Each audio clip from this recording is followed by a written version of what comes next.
Good afternoon, everyone. It's Congressman Blake Moore. Thank you so much for taking the time to jump on this call during your busy day and to chat about what's happening in Washington, in the First District, in our country, etc. We host these events at these teletown halls at different times, trying to alternate between daytime and nighttime, and so we like to make sure that we can provide multiple options for folks to be able to listen in and chime in with their questions. Be sure to follow our weekly e-newsletter and social media accounts for information on the next teletown hall and other things that we've got going on. We want to reach as many of you as possible. So this is usually a great opportunity where thousands of folks are able to join in. You can sign up for the newsletter that I mentioned on my website at blakemore.house.gov, or simply by hitting *6 on your phone anytime throughout this call. So if you press *6, you'll get prompted to sign up for our weekly e-newsletter.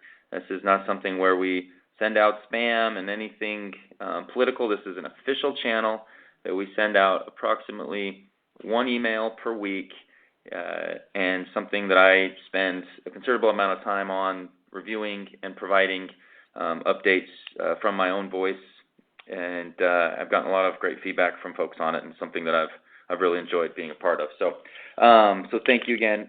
*6 to sign up for that newsletter. It's obviously been. I feel like I say this every time I do a town hall. It's been a crazy few months back here, and I use this newsletter to provide you with kind of break through the political rhetoric and share the realities of what's happening, along with thoughts and perspectives. So we'll keep sharing upcoming events, district shout-outs, and much, much more. So thank you again. *6 if you'd like to sign up, or you can just go to the website at blakemore.house.gov. I'll briefly provide some updates, and we'll jump into questions. So to ask a question from your phone, you can also press *3. and you'll be entered into the question queue. Again, that's *3 for questions. *6 for newsletter, *3 to jump in queue for questions. I'll start with the obvious major update here in Washington. The government has finally reopened, which is a great thing, especially for a district like Utah's First. There are, over 30,000 federal workers, and that means 30,000 families. That also means numerous businesses where people frequent, and there's just a ripple effect when we go through this type of shutdown. And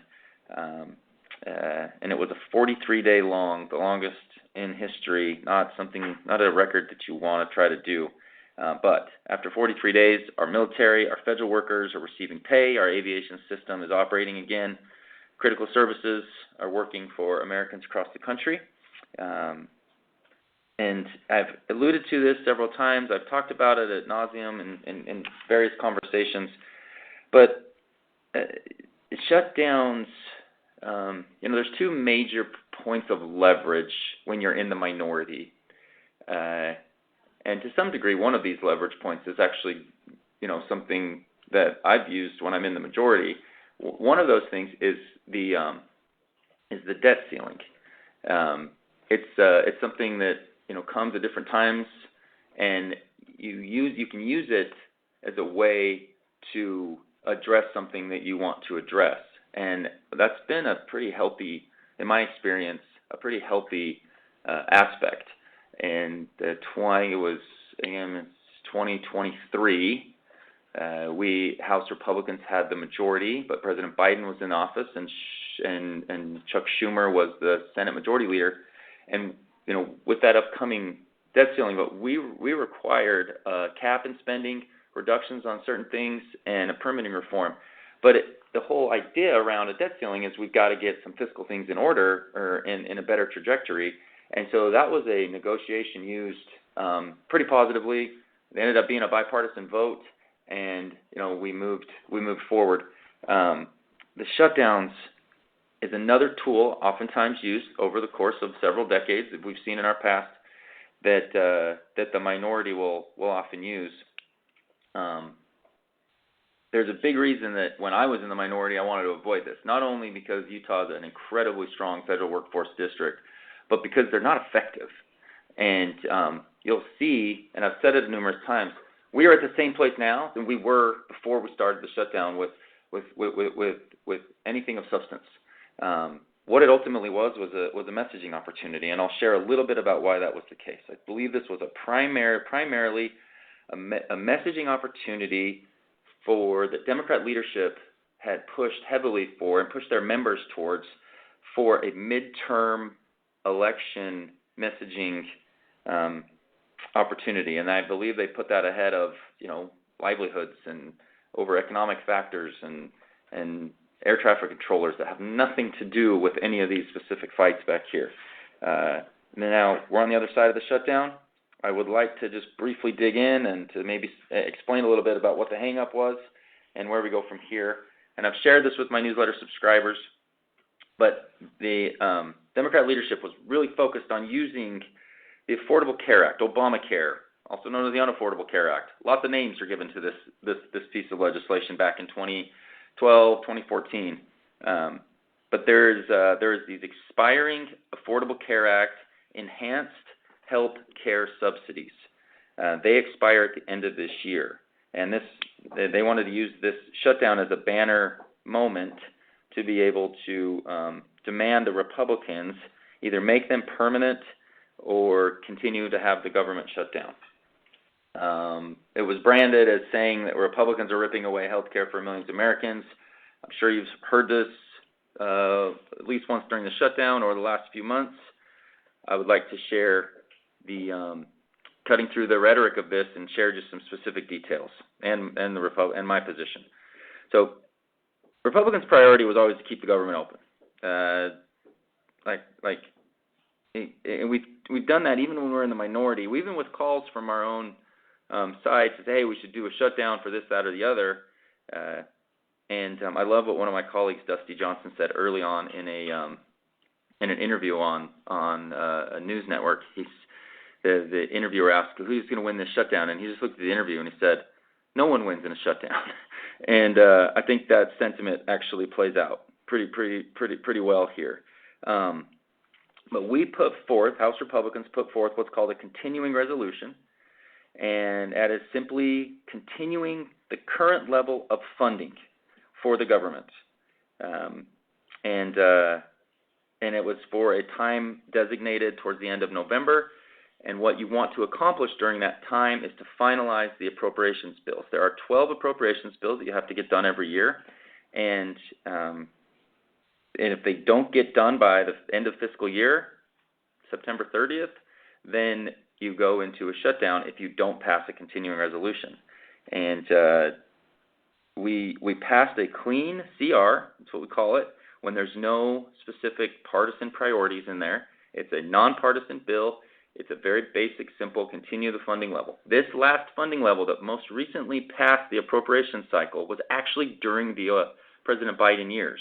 And so Democrats in the House and the Senate have voted for this many, many, many, many times. Probably over the last, I'll say 18 months, they've voted for it at least 5 or 6 different times.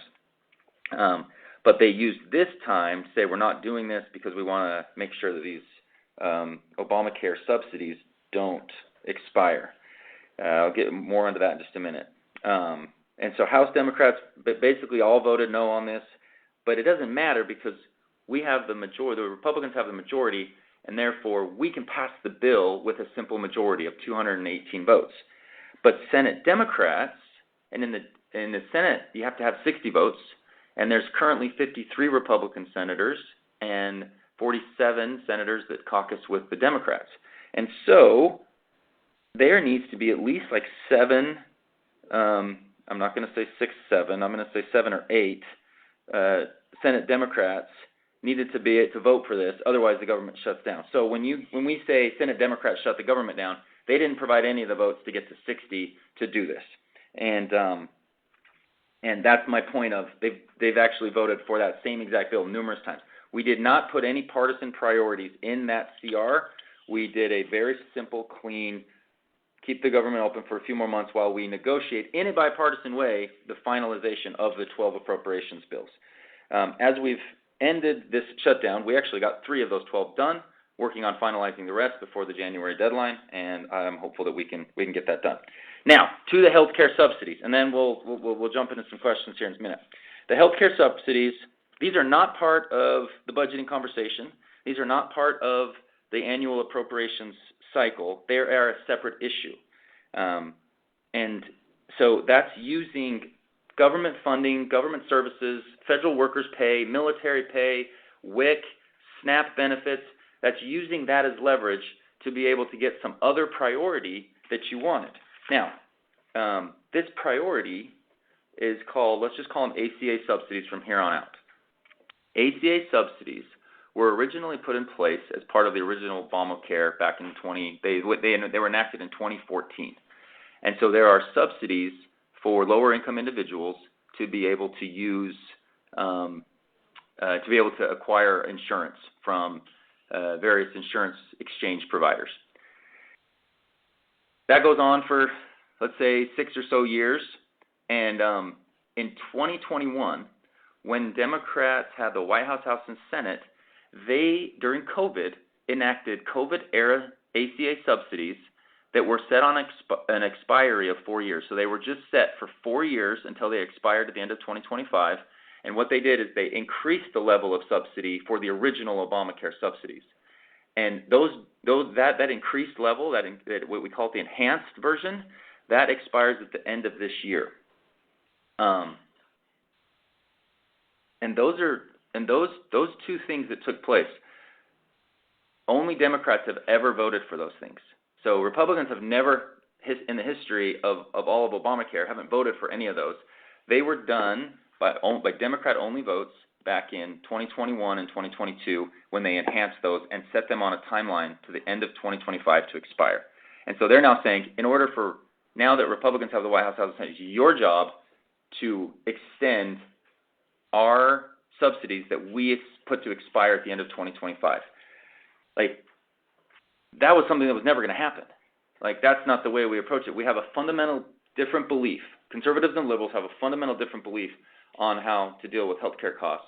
And what the Obamacare subsidies do is they give money directly to the insurance company. And at the most basic point, that does not put downward pressure on premium increases. That says to the market, hey, the more people sign up, the more money, the insurance companies are going to get direct taxpayer money directly to the insurance company. This doesn't go to the individual to choose how best to use it, and it goes directly to the insurance provider. And over the course of Obamacare, since these ACA subsidies have been in place, for this market of individuals that are on the exchanges or on Obamacare, premiums have gone up or have increased up to 80%. And if you compare that to traditional, maybe employer-provided health care, insurance premiums have gone up approximately 45%. So almost double, based on this approach of just subsidizing insurance providers. So if you sign up for the exchanges, the insurance company is getting money no matter what. And the other really negative thing that happens, a significant number of these individuals that sign up, they're not even making claims. So the insurance companies are not even having to take on any claims, but the more people sign up and actually don't use the program or don't even go get preventative care or anything like that, the insurance companies just get direct money from the federal government. And it is just not something that's going to ever create downward pressure, competition to keep prices under control. I'm sure there's questions about that, but that is the fundamental layout. And now the thing is if insurance premiums are going to go up every year, this is only a small portion. That this part, the Obamacare subsidies, the traditional ones from 2014, those are permanent. Those aren't even going away. Just the enhanced version. But my Democrat colleagues are going to say now, okay, we went to the longest shutdown in history in order to try to get the Republicans to extend these premiums or to extend these subsidies, and they wouldn't do it, and now your premiums are going to go up. Well, it's a very tiny percentage. The subsidies aren't going away. That's the reality, and that's not what's being said by my Democrat colleagues. they're just trying to kind of muddy the waters and say, oh, all premiums are going to go up because of us and what we didn't do as a part of a negotiation for the opening of the government. But they can still use that message leading all the way up into the 2026 midterm elections.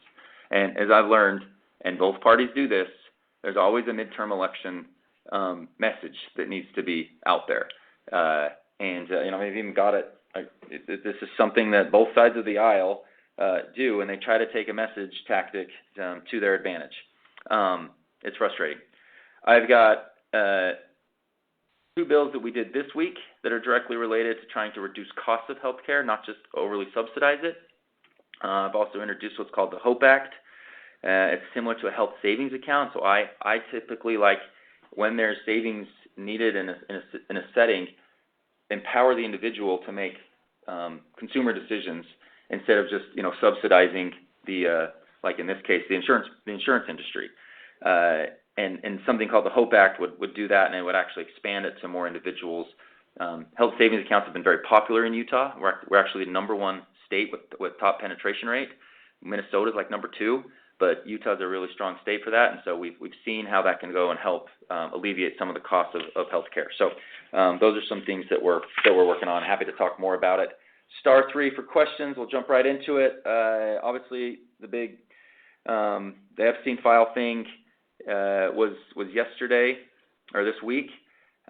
Since July, I've been saying that I support transparency. We've been pushing the committee to release things in a responsible way. This vote ultimately passed. I think it actually will augment what the committee's already done. There's even some things that are out there that the bill that we signed this week wouldn't even have uncovered of what the oversight committee had already done and already subpoenaed. So there has been a lot more work on that. It became a very popular issue. I don't know. It's not in my committee of jurisdiction. I am heavily focused on tax policy, as you know. But I've been very supportive and vocal about making sure that transparency is key here. And ultimately, sort of everybody came on board the last minute. And ultimately, transparency is a good thing as long as we're protecting victims and innocent people's information. So thanks for that. There's been a lot of calls about that, and candidly, I kind of hope we can move on from this. And this is the best way to do that. Okay, *3 for questions, and *6 to sign up for the newsletter. We're going to go right to Mary in Syracuse.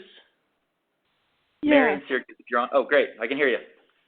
Yes, I'm concerned about the tariff sharing as opposed to keeping any extra tariff money to help reduce the national debt.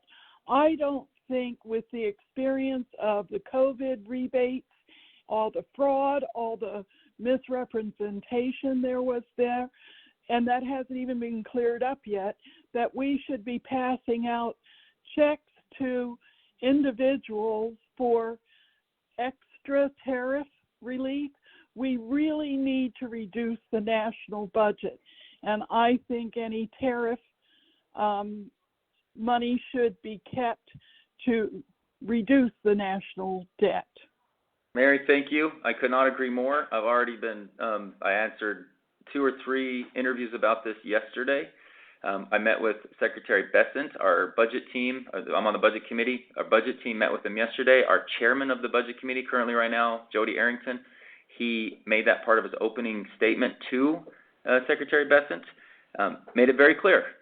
Look, if there's revenue from this situation, which there is, there's clearly revenue from the tariffs, we need to use it to pay down deficits. Doing what President Biden did with stimulus checks, I heard more anecdotes of golf clubs being purchased, which I'm sure is great for some of the golf industry, but that's not a core need for our country right now. The biggest issue is what type of debt we're leaving to our children, and he put it in a framework of we need to pay these rebates to our children, in saying don't pay them, pay down the debt. Look, it's silly to think Americans are paying the extra for the tariff policies that's out there right now, right? In interactions and consumerism, we'll put more money. For that money to just go cycled to Washington, D.C., and then have those checks get drummed up and then churned back and then sent back to a group of Americans. It's churn that shouldn't be the case. Tariffs have three intended purposes. One of them is to reshore manufacturing. The other is for leverage against getting better trade deals. And the third is to acquire more revenue.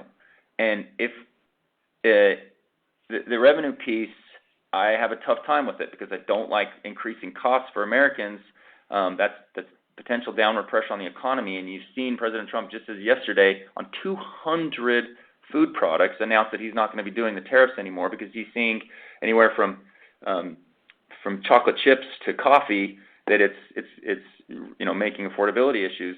But if there is revenue, it needs to be going towards paying down the deficit. So all to say, Mary, I absolutely agree with you. I've been vocal about this. I put that statement out there, the numerous avenues yesterday, and we can't repeat some of the similar things that we've done in the past. The reality of it is the Treasury Department is seriously considering this. To the extent I can't imagine it would have a lot of legs in Congress to pass, and so I worry about just executive action taking on this.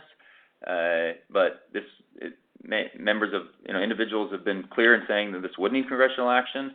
I think it would absolutely need congressional action, and that's where I'm at on it. So thank you for that. Hopefully we can kind of get out ahead of it. Let's go to Weaver County with Dustin. Dustin, are you there? Yes, I'm here. Yes, I'm here. Go ahead. Can you hear me? Okay, great. So I'm a data scientist. I work in the healthcare industry, and I'm really concerned about the cost of healthcare.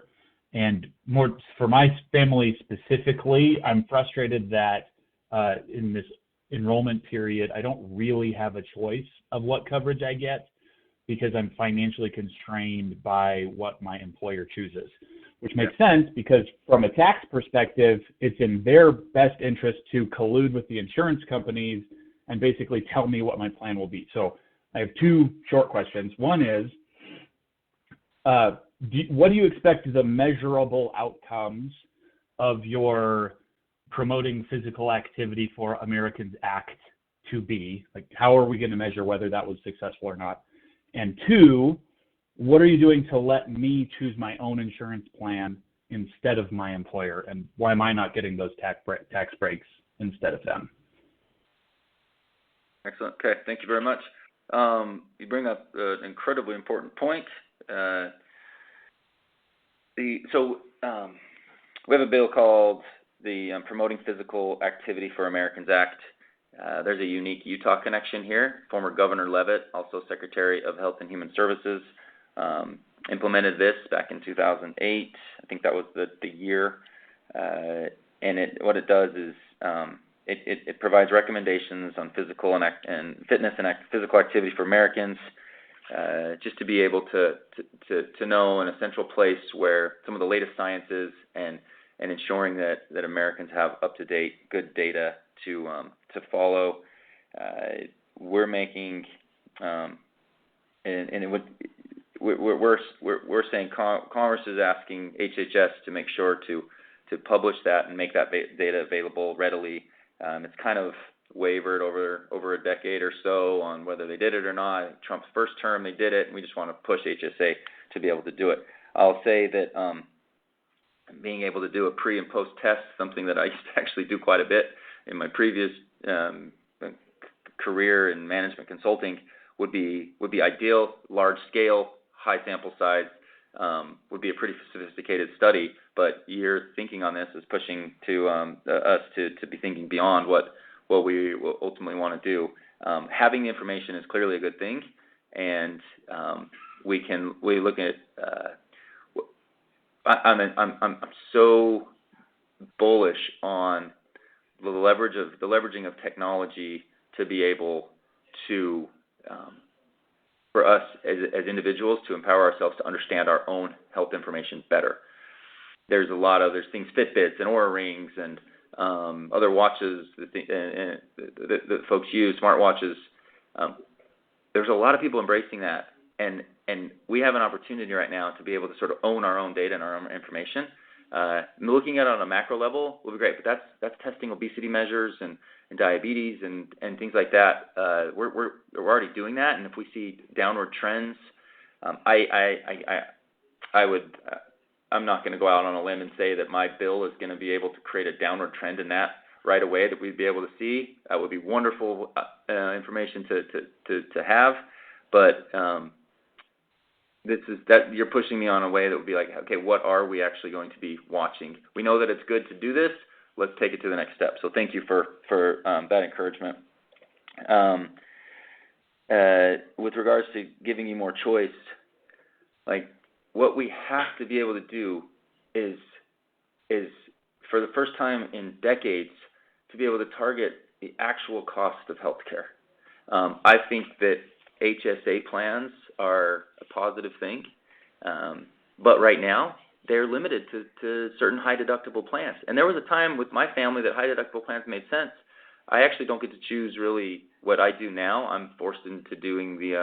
I think all members of Congress have to do something on the exchanges, but even that, we don't have Americans don't have the broad option to be able to embrace health savings accounts. And that's what my bill called the HOPE Act does, is it moves it into non-high deductible plans, going to different income levels. More employers would be able to offer it. It's actually sponsored or at least endorsed by numerous different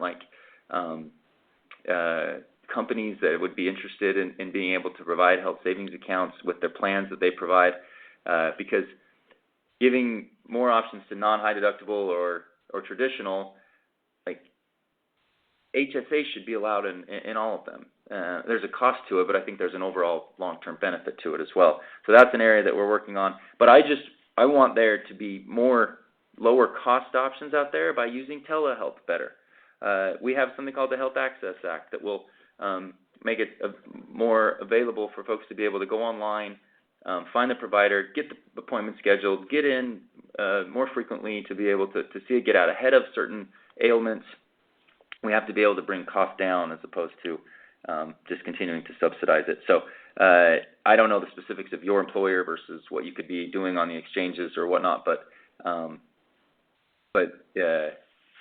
I would say be looking at us in Congress for this next moment as the healthcare becomes such a hot topic. Like what is being done to actually lower costs, and then more options become obviously available. So thank you for that question. Let's go to Tara in Salt Lake. Tara in Salt Lake. Hi. Can you hear me? Yes, ma'am. Okay, so first I just want to say that I think it's a little bit shameful that you spent 8 weeks in Utah and we get a telephone town hall instead of in-person town halls. But that is where we're at, so I'm just going to call it out because typically in a telephone town hall, you know, we spent the first 15 minutes having you educate us on a very partisan issue that you've also done in your newsletter, and instead of you hearing from us. So just want to remind you what a town hall is supposed to be. I also wanted to ask, in light of our president calling for the arrest and trial for seditious behavior this morning of members of Congress who put out a video that was simply telling military members, reminding them of their oath. And I watched the video before I had made up my opinion. But my question is, do you plan to speak out? Because we're living in a state that's actually experienced political violence that comes from these kinds of ridiculous and violent outbursts. And you guys have been quick to condemn others, but it's our president right now who is suggesting that somebody whose opinion is different should be tried for seditious behavior, and he said hung as well. So Thank will you? Yes. happy to address all of that. Yeah, I don't agree with that language at all. I haven't seen the video you mentioned. My team let me know that there had been discussion of that or things posted right before this call. So I haven't seen the video, nor have I seen the language that President Trump used. I don't agree with calling that out. Look, lower enlisted individuals are also not they are what my focus is making sure that we get the leadership aspect right. And that's something that I care deeply about, and I'll talk a little bit more about some of my concerns on this particular issue, but with regards to the boat strikes in the Caribbean. I believe I just want to make sure to mention that that's largely what this has been your discussion point. Look, with regards to town halls, I reach thousands of people by doing it this way. I know I actually haven't really laid out. I said in my last town hall or my last newsletter that I didn't lay out the sort of why use a shutdown for potential midterm messaging, and I want to talk about subsidies. One of the best interviews that I did was on KSL with Greg Skordas, who said, "Oh goodness, Blake, I'm pretty educated on this. I did not know that the subsidies were staying in place. Originally, it's just this enhanced version of it. That was very informative to me. So I do know it's something that needs to be communicated a lot. So I usually spend about 10 to 15 minutes on the front of these calls. Even in an in-person town hall, I usually have slides that I do. So I was actually still traveling to and from DC quite a bit during the shutdown as well. But again, I can reach thousands of people by doing this. Look, I have concerns about the airstrikes. I'll be very candid. We've been back in session for very briefly last week and this week, and in those 2 weeks, I have had classified briefings and have explored this honestly more than any other sort of military matter that I can recollect in my time in Congress. I spent a lot of time obviously working on Hill Air Force Base issues and the NDAA, which is the annual bill for the military. That's a ton of time spent there, but a specific issue, digging into it, meeting with experts, that's something that I've done. And a town hall I did a while ago in Layton, an in-person town hall, this was brought up, and it was several months ago, but it's something that has stuck with me and said, hey, I know that I have some constituents very concerned about this. I'm going to look into this more and more. I have a national security, I think he's an absolute expert on my staff that digs into this a lot, and he's been preparing a lot of material for me as well. So I have many concerns. Like I mentioned, these are some of these things I've been classified briefings, but so I don't go into the full details on this, but this is absolutely top of mind. In a public setting, I think, here's where some things stand. The administration has launched a series of drone strikes on drug-running boats in the Caribbean since early September. Historically, this has been a law enforcement issue, mostly handled by the Coast Guard. Coast Guard would then seize drugs. They would board a boat, seize the drugs from cartels. They would do it in open water. The administration is shifting this into a military domain, and they have declared that the United States is in a non-international armed conflict. I want to make sure I get that language right. With foreign drug cartels like Tren de Aragua, which is the same legal justification used to attack terrorist organizations like Al-Qaeda and ISIS. So in this specific case, though, these strikes have taken place without congressional AUMF, authorized use of military force, which triggers the 1975 War Powers Resolution, which is this law, allows the president to take military action without congressional approval for up to 60 days. But with this timeline that we're currently under, that 60-day clock would actually expire on November 3rd.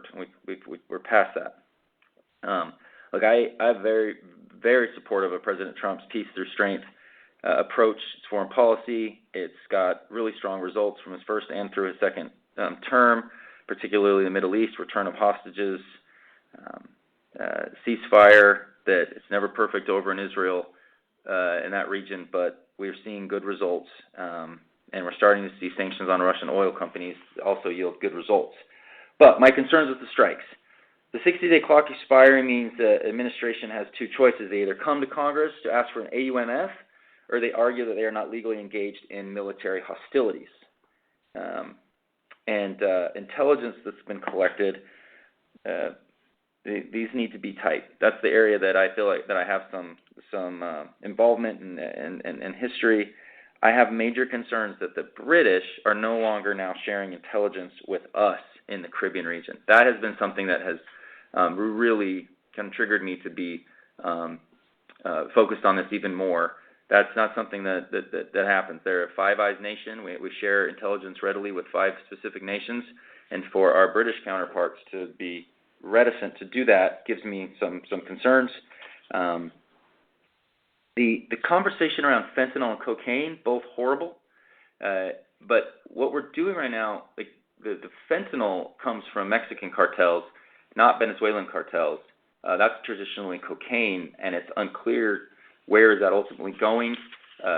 We have got an opportunity to strongly focus on fentanyl, and we're doing a better job at that through the border and things like that, and we just want to make sure that we're focusing on the things that are truly damaging American lives and the like. So I go back to this War Powers Resolution, to AUMF, to declaration of war. There's a process here, timelines associated with it.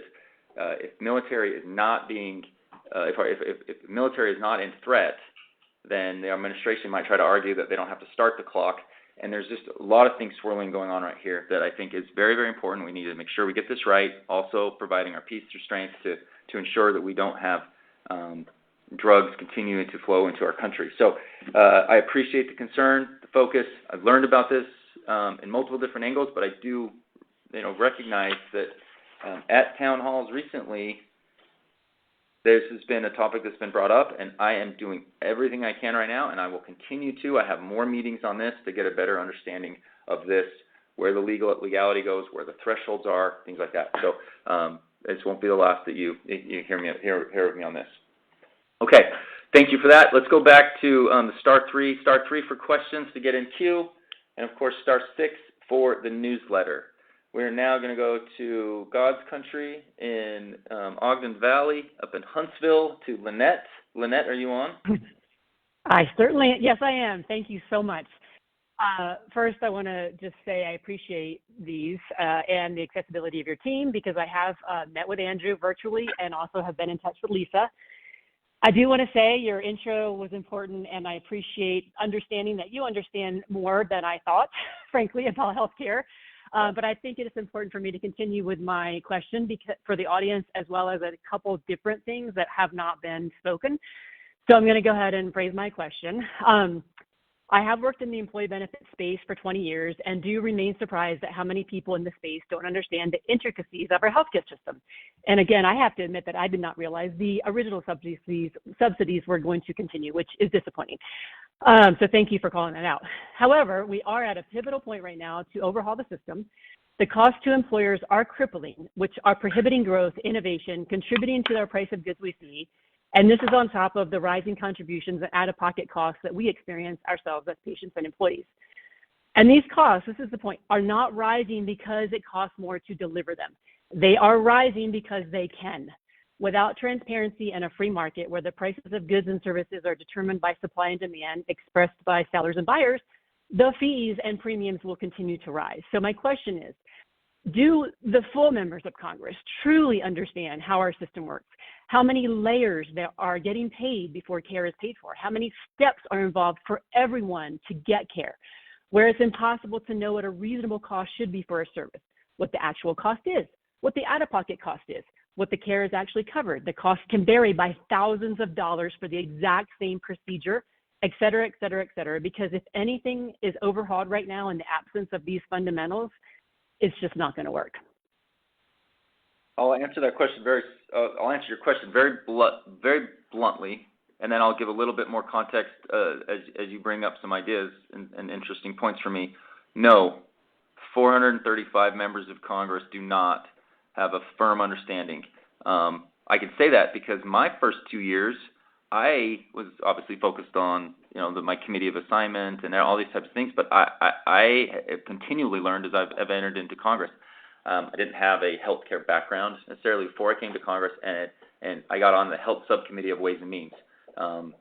There's 3 committees of jurisdiction for Ways and Means, for healthcare. Energy and Commerce, Ways and Means, and Education and Workforce. But we handle some very meaty issues in my and it has required me to get ramped up. So no, the whole of Congress does not have a firm grasp on this, and that's a big problem because we are looked to as main messengers on these issues. And when you oversimplify it and just try to make it in a political message, you kind of create a lot of confusion and also further the misunderstanding when people that don't have a firm grasp on it just communicate it out. And so I'm going to bring up another topic that I think is actually very important because as I highlight how I don't like subsidies, like there's still the issue of affordability and uninsured. So right now in America, there is 48% that are under employer-sponsored health care or health insurance. It's 164 million. Medicaid, so this is for very destitute, low-income individuals or pregnant mothers, folks with disabilities, and the like, and children that are in very low-income situations. That's 77 million, 22%. So 48% employer, 22% Medicaid, 18% are Medicare, and 7% are Obamacare, so 24 million. Veterans and TRICARE are 10 million. It's 3%, and then uninsured is still at a 7%. Even with Medicaid and Obamacare in place, you still have 27 million uninsured based on the data that I literally just walked through yesterday. We ultimately have, when someone is uninsured, two things happen. One, they wait too long to get care because they don't have insurance and it's not something that they can prioritize or go into and get access to it. And when they do, it's in a much more emergency situation, and they typically go to the emergency room, and then it costs the healthcare system even more. And it's usually a cost burden on our hospital networks and things like that. And so ultimately, we've tried multiple different angles, and all we've really done is to finance it. One group finances to get another, or we use deficit spending to go and try to cover this. And it's just been a hodgepodge, and it's constantly moved in this really tough direction. But that's what we have to figure out, is this doesn't improve until we bring the actual cost of healthcare down. Now, inflation and cost of living goes up in everything, from housing to this to that. But the rapid increase that you see in health insurance premiums is something that it's like we've got to get to the point where we address that. Republicans and Democrats did no surprise billing. Republicans and Democrats did PBM reform. We didn't get it finalized last year. It was very last minute. The Senate didn't take it up. The House had done it. It was bipartisan. It was thought through. There is a lot of extra sort of churn within the middleman market within health coverage, and like that's the legislation that we can tackle. I mentioned the HOPE Act. I mentioned the access and telemedicine, all those types of things. I feel like this is a moment, and this is our entire focus for Ways and Means right now. Once we got done with all the tax portion of legislation, our focus is what can we get done. Most of it is all very bipartisan. Let's get this stuff done through, not just introduced and not just passed out of committee, but let's see what we can do in the long run. And that's what I'm hopeful. I'm hopeful that the political climate will allow us to do it. I can see that being a problem, but this is something that matters to every single one of us, and the affordability piece will be something that is constantly discussed for the next 9 months, and I hope that it doesn't have to just be political rhetoric, that we can actually be talking about and learning about what affordability measures we're actually doing. So thank you for that very thoughtful question, and for Andrew, who's over healthcare with our office, and keep at it. We're going to go to Newton with Clark. Clark up in Newton. Hi, Congressman Moore. How are you? Great. Thanks for calling. Thanks for taking my call. I had a question earlier about tariffs, but I think it's been answered. So I'll ask a separate question. Like anybody, and hopefully this hasn't been asked and answered. Like I said, I kind of was off the call for a second, but I care deeply about the principles of checks and balances. And from a public perspective, it sometimes looks as though the Republican-controlled Congress is pretty closely aligned with the president. Can you help me understand how you view Congress's role in providing the independent oversight, even when your party controls both branches? And I'm asking in good faith, and I'd really appreciate your perspective, and I appreciate your work on behalf of the community, but I do want to make sure that those checks and balances are in place. Absolutely. No, I believe in the separation of powers. I believe we have an absolute role to play. Let me give an example. Two quick examples. I already mentioned yesterday our budget committee met directly with Secretary Besson. Great conversation, a lot of things that we're working on together, but we made it very clear, most members there, if we're going to have revenue from tariffs, which ultimately is an economic strain on Americans that are paying those tariffs, but if we're going to ultimately have it, we're still seeing positive economic indicators out there, the stock market, jobs numbers are good today, blah, blah, blah, but still a concern for me about what that does to a long-term effect. But if we're going to have tariffs, we do not want the administration to go down the path of just taking that and sending it back to people. Like, why take it from them in the first place? And so we have been overly communicating that several times, right? So just as of yesterday, they're hearing our perspective on it. There's another issue that's going on, and it's called the AI moratorium. AI is obviously ubiquitous in our life right now. It's all we hear about. And when things get rapid technological advances, Congress is always delayed in how they actually go about regulating it. I actually think that's somewhat healthy because you don't want to squash an industry right from the get-go. So you kind of let it breathe a little bit, but then you got to make sure that you're constantly up on top of it. Because there's so much attention on it. There's a lot of discussion about what we need to be doing with respect to this.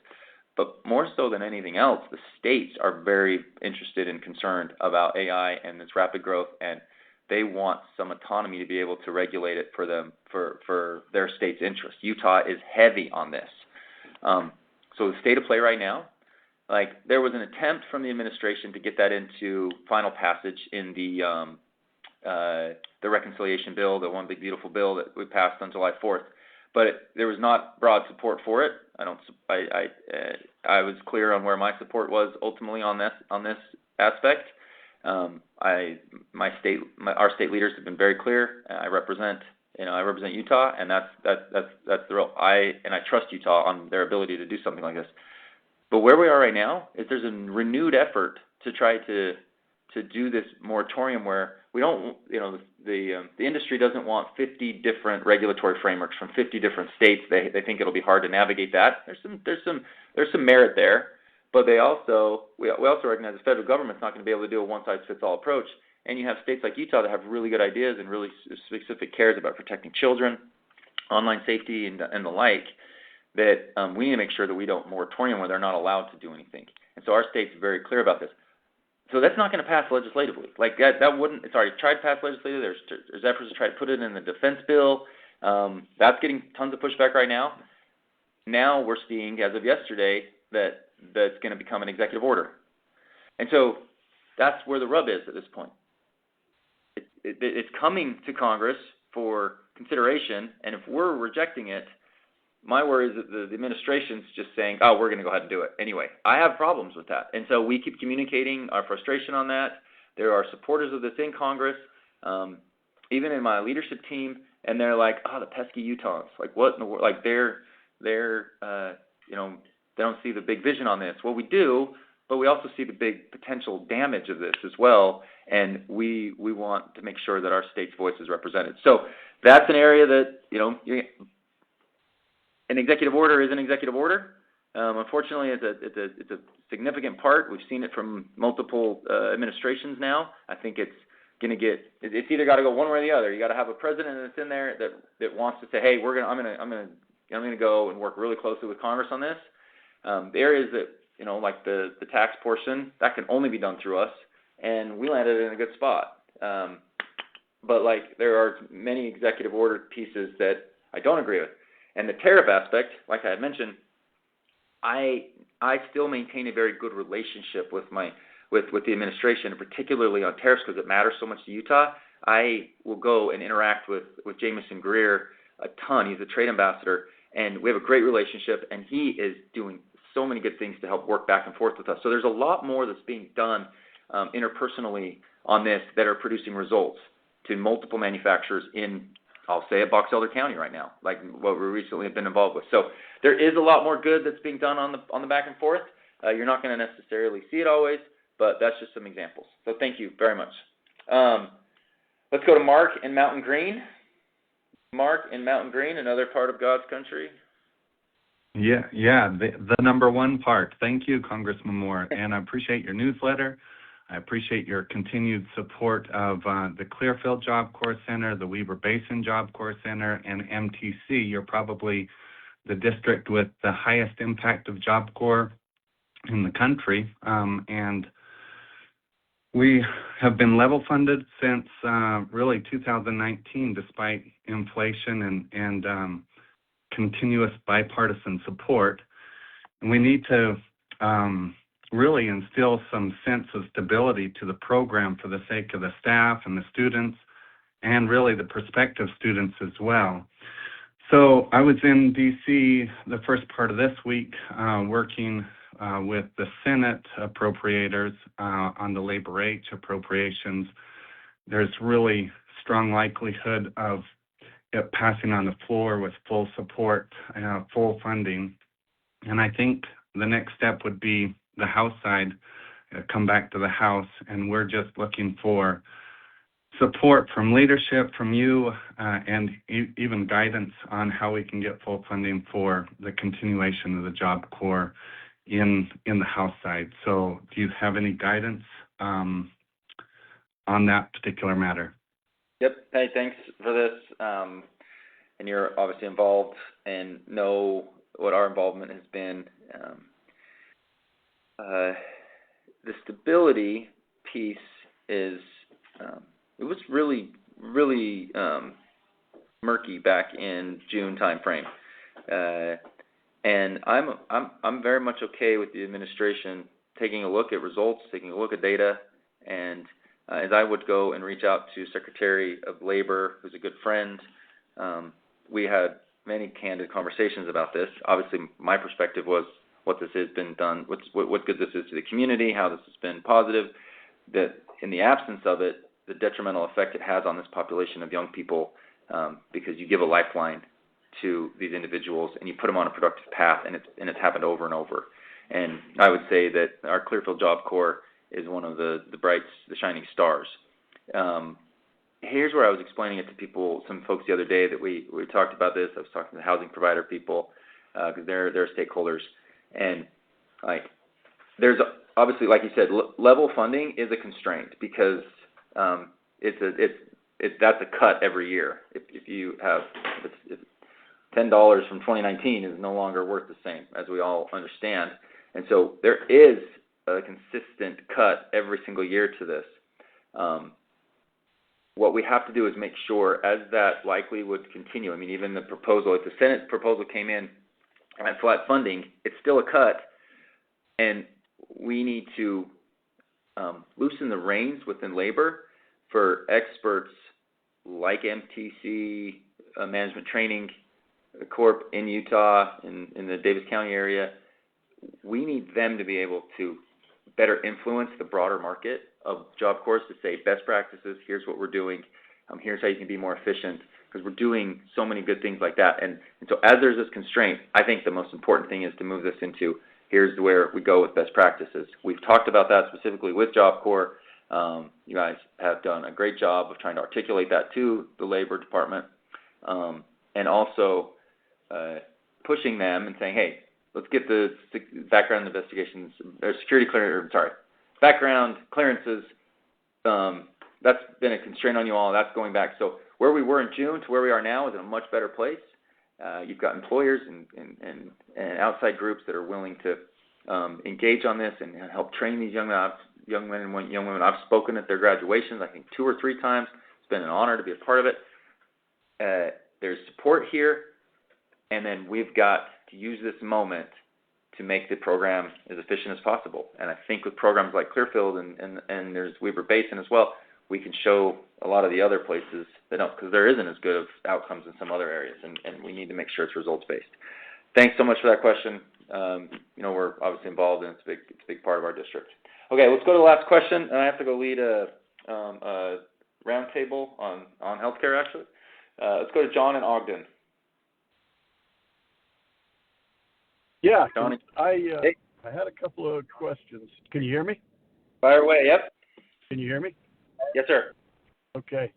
So the first question is, it seems like this, for messaging purposes, this shutdown was like the most expensive messaging dollars ever spent, and taxpayers' dollars, because we just wasted a whole lot of federal money doing it. I don't understand why this continues to happen over and over again, and why we don't just pass something that says, hey, if we can't agree on the budget, we just continue on at whatever was agreed to last, so that we can prevent this huge waste and jerking our military around and that kind of stuff. The second question is, with these 8 senators that have this $500,000 addition to the clean funding bill, why did we support that? I understand that they said that they didn't think it was right that their phone should be tapped, and they got the information, call logs and stuff from them. But I don't understand why we need to make that retroactive and give them $500,000. Why can't we just correct that issue now and move on? So those are my 2 questions that I'd like to hear an answer to. Yeah, so actually, with that issue that you bring up, we voted to repeal that yesterday, and it was a unanimous vote, which often doesn't happen in Congress. A unanimous vote, and we think the Senate's going to address it today about that specific issue that you brought up. I couldn't agree with you more. I think you take away this messaging opportunity, and you say, hey, if you don't have the appropriations bills done by X date, there's a 2-week rollover that the funding will continue. I've seen bills that say, we don't leave until that gets finalized, kind of force that mechanism to happen. But if you give this open-ended opportunity to have this, and then knowing that the back pay is eventually going to come, and it's just a painful moment and this and that, but it's a waste of money. You don't win in these certain circumstances. You can look back at the last 20 years, whether Republicans or Democrats led us into shutdowns. Nobody won what they were actually asking for. Our leadership, from McCarthy to Johnson, have been very, very articulate in saying, okay, great, we can go to a shutdown, but how are we going to garner the votes to get out of the shutdown when we're not in the majority? And we can't extract exactly our priorities with just basic government funding, and that's ultimately what happened on this last one. Is they were saying they wanted us to extend the Obamacare subsidies. Well, that was never going to happen in the framework of an appropriations process.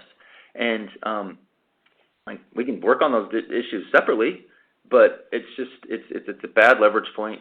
It's very different than a leverage point like the debt ceiling. I think that has produced much better results in negotiations than this, because so many times, if I'm in the majority, I'm okay to vote for CR, but if I'm in the minority, I'm not supposed to anymore. When it's the same level of funding, it just doesn't make sense. So I agree with you. Your frustration about it costing actual money when the whole goal should be to find areas of waste, that point was an absolute failure of this. So sorry I have to run so quick at the top of the hour, but thank you very much, everybody, for joining in. We'll do these continually, and do not, please, *6 to sign up for our newsletter. Thank you.